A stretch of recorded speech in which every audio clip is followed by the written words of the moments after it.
La Bible en un an, le 1er février, le livre de l'Exode, chapitre 13, verset 17, au chapitre 15, verset 21, le livre des psaumes, chapitre 26, versets 1 à 12, le livre des proverbes, chapitre 4, versets 18 et 19, la deuxième épître de Pierre, chapitre 1, versets 1 à 21.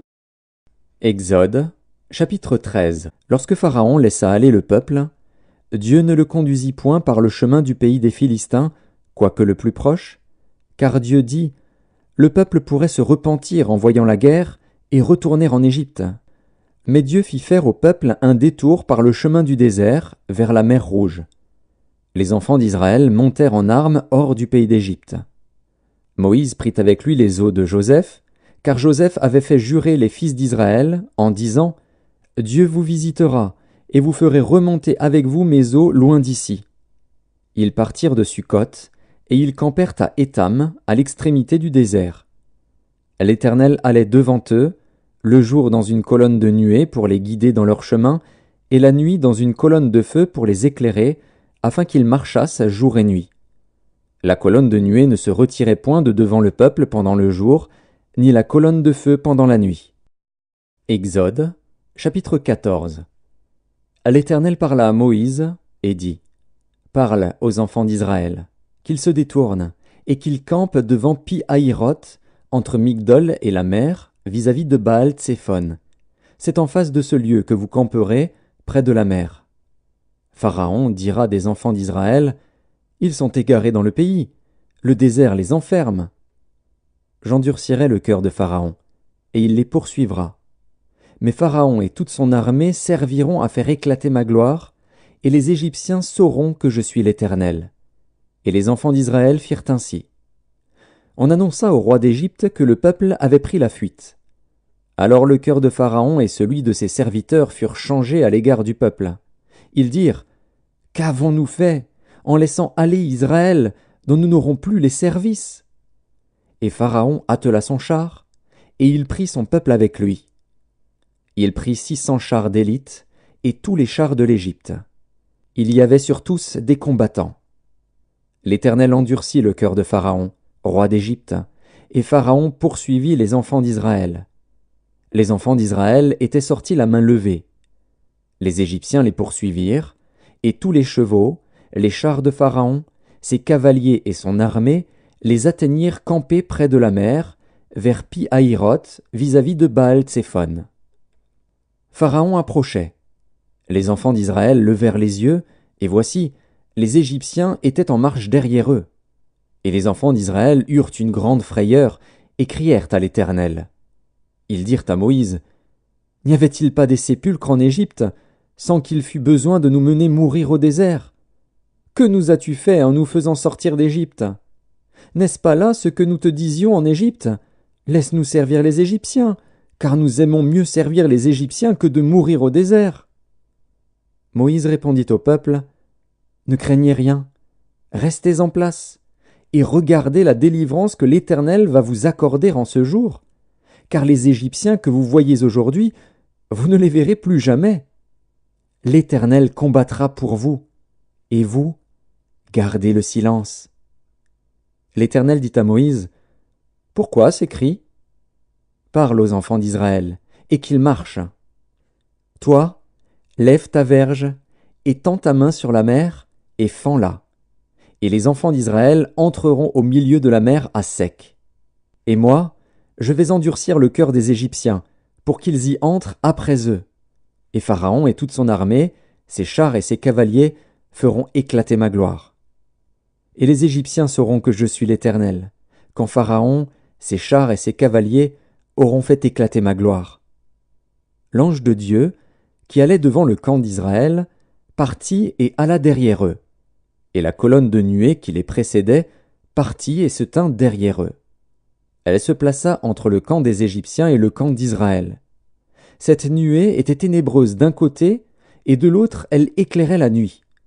Et les deux camps n'approchèrent point l'un de l'autre pendant toute la nuit. Moïse étendit sa main sur la mer, et l'Éternel refoula la mer par un vent d'Orient qui souffla avec impétuosité toute la nuit. Il mit la mer à sec, et les eaux se fendirent. Les enfants d'Israël entrèrent au milieu de la mer à sec, et les eaux formaient comme une muraille à leur droite et à leur gauche. Les Égyptiens les poursuivirent, et tous les chevaux de Pharaon, ses chars et ses cavaliers, entrèrent après eux au milieu de la mer. À la veille du matin, l'Éternel, de la colonne de feu et de nuée, regarda le camp des Égyptiens et mit en désordre le camp des Égyptiens. Il ôta les roues de leurs chars et en rendit la marche difficile. Les Égyptiens dirent alors: « Fuyons devant Israël, car l'Éternel combat pour lui contre les Égyptiens. » L'Éternel dit à Moïse: « Étends ta main sur la mer, et les eaux reviendront sur les Égyptiens, sur leurs chars et sur leurs cavaliers. » Moïse étendit sa main sur la mer. Et vers le matin, la mer reprit son impétuosité, et les Égyptiens s'enfuirent à son approche. Mais l'Éternel précipita les Égyptiens au milieu de la mer. Les eaux revinrent et couvrirent les chars, les cavaliers et toute l'armée de Pharaon qui était entrée dans la mer après les enfants d'Israël. Et il n'en échappa pas un seul. Mais les enfants d'Israël marchèrent à sec au milieu de la mer, et les eaux formaient comme une muraille à leur droite et à leur gauche. En ce jour, l'Éternel délivra Israël de la main des Égyptiens, et Israël vit sur le rivage de la mer les Égyptiens qui étaient morts. Israël vit la main puissante que l'Éternel avait dirigée contre les Égyptiens, et le peuple craignit l'Éternel, et il crut en l'Éternel et en Moïse, son serviteur. Exode, chapitre 15. Alors Moïse et les enfants d'Israël chantèrent ce cantique à l'Éternel. Ils dirent: « Je chanterai à l'Éternel, car il a fait éclater sa gloire. Il a précipité dans la mer le cheval et son cavalier. L'Éternel est ma force et le sujet de mes louanges. C'est lui qui m'a sauvé. Il est mon Dieu. Je le célébrerai. Il est le Dieu de mon Père. Je l'exalterai. L'Éternel est un vaillant guerrier. L'Éternel est son nom. Il a lancé dans la mer les chars de Pharaon et son armée. Ses combattants d'élite ont été engloutis dans la mer Rouge. Les flots les ont couverts. Ils sont descendus au fond des eaux comme une pierre. Ta droite, ô Éternel, a signalé sa force. Ta droite, ô Éternel, a écrasé l'ennemi. Par la grandeur de ta majesté, tu renverses tes adversaires. Tu déchaînes ta colère. Elle les consume comme du chaume. Au souffle de tes narines, les eaux se sont amoncelées, les courants se sont dressés comme une muraille, les flots se sont durcis au milieu de la mer. L'ennemi disait: « Je poursuivrai, j'atteindrai, je partagerai le butin. Ma vengeance sera assouvie, je tirerai l'épée, ma main les détruira. » Tu as soufflé de ton haleine, la mer les a couverts. Ils se sont enfoncés comme du plomb dans la profondeur des eaux. Qui est comme toi parmi les dieux, ô Éternel? Qui est comme toi magnifique en sainteté, digne de louange, opérant des prodiges? Tu as étendu ta droite, la terre les a engloutis. Par ta miséricorde tu as conduit, tu as délivré ce peuple. Par ta puissance tu le diriges vers la demeure de ta sainteté. Les peuples l'apprennent et ils tremblent. La terreur s'empare des Philistins. Les chefs d'Édom s'épouvantent.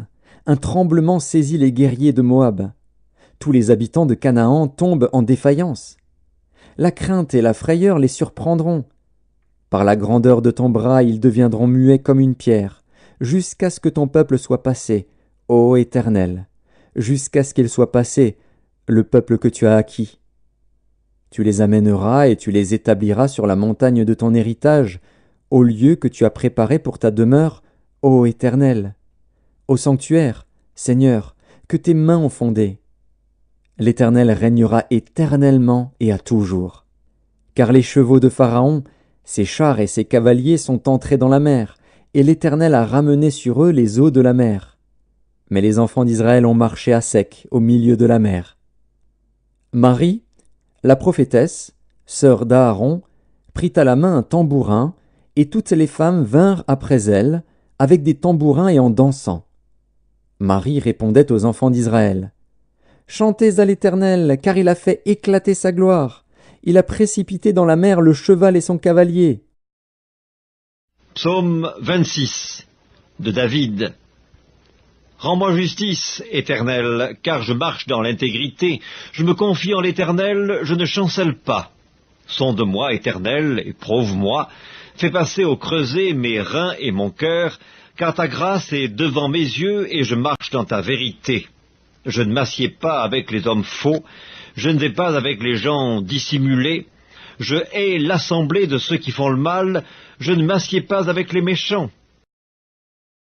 Je lave mes mains dans l'innocence, et je vais autour de ton autel, ô Éternel, pour éclater en actions de grâce et raconter toutes tes merveilles. Éternel, j'aime le séjour de ta maison, le lieu où ta gloire habite. N'enlève pas mon âme avec les pécheurs, ma vie avec les hommes de sang, dont les mains sont criminelles, et la droite pleine de présents. Moi, je marche dans l'intégrité, délivre-moi, et pitié de moi. Mon pied est ferme dans la droiture, je bénirai l'Éternel dans les assemblées. Livre des Proverbes, chapitre 4. Le sentier des justes est comme la lumière resplendissante, dont l'éclat va croissant jusqu'au milieu du jour. La voie des méchants est comme les ténèbres, ils n'aperçoivent pas ce qui les fera tomber. Deuxième épître de Pierre, chapitre 1er. Simon Pierre, serviteur et apôtre de Jésus-Christ, à ceux qui ont reçu en partage une foi du même prix que la nôtre, par la justice de notre Dieu et du Sauveur Jésus-Christ. Que la grâce et la paix vous soient multipliées par la connaissance de Dieu et de Jésus notre Seigneur. Comme sa divine puissance nous a donné tout ce qui contribue à la vie et à la piété au moyen de la connaissance de celui qui nous a appelés par sa propre gloire et par sa vertu, lesquels nous assurent de sa part les plus grandes et les plus précieuses promesses, afin que par elles vous deveniez participants de la nature divine, en fuyant la corruption qui existe dans le monde par la convoitise. À cause de cela même, faites tous vos efforts pour joindre à votre foi la vertu, à la vertu la science, à la science la tempérance, à la tempérance la patience, à la patience la piété, à la piété l'amour fraternel, à l'amour fraternel la charité. Car si ces choses sont en vous, et y sont avec abondance, elles ne vous laisseront point oisifs, ni stériles, pour la connaissance de notre Seigneur Jésus-Christ. Mais celui en qui ces choses ne sont point est aveugle. Il ne voit pas de loin, et il a mis en oubli la purification de ses anciens péchés. C'est pourquoi, frères, appliquez-vous d'autant plus à affermir votre vocation et votre élection, car en faisant cela, vous ne broncherez jamais. C'est ainsi, en effet, que l'entrée dans le royaume éternel de notre Seigneur et Sauveur Jésus-Christ vous sera pleinement accordée. Voilà pourquoi je prendrai soin de vous rappeler ces choses, bien que vous les sachiez et que vous soyez affermis dans la vérité présente. Et je regarde comme un devoir, aussi longtemps que je suis dans cette tente, de vous tenir en éveil par des avertissements, car je sais que je la quitterai subitement, ainsi que notre Seigneur Jésus-Christ me l'a fait connaître. Mais j'aurai soin qu'après mon départ, vous puissiez toujours vous souvenir de ces choses. Ce n'est pas en effet en suivant des fables habilement conçues que nous vous avons fait connaître la puissance et l'avènement de notre Seigneur Jésus-Christ, mais c'est comme ayant vu sa majesté de nos propres yeux. Car il a reçu de Dieu le Père honneur et gloire, quand la gloire magnifique lui fit entendre une voix qui disait « Celui-ci est mon Fils bien-aimé, en qui j'ai mis toute mon affection. » Et nous avons entendu cette voix venant du ciel, lorsque nous étions avec lui sur la sainte montagne. Et nous tenons pour d'autant plus certaine la parole prophétique, à laquelle vous faites bien de prêter attention, comme à une lampe qui brille dans un lieu obscur, jusqu'à ce que le jour vienne apparaître et que l'étoile du matin se lève dans vos cœurs. Sachant tout d'abord vous-même qu'aucune prophétie de l'Écriture ne peut être un objet d'interprétation particulière, car ce n'est pas par une volonté d'homme qu'une prophétie a jamais été apportée, mais c'est poussé par le Saint-Esprit que des hommes ont parlé de la part de Dieu.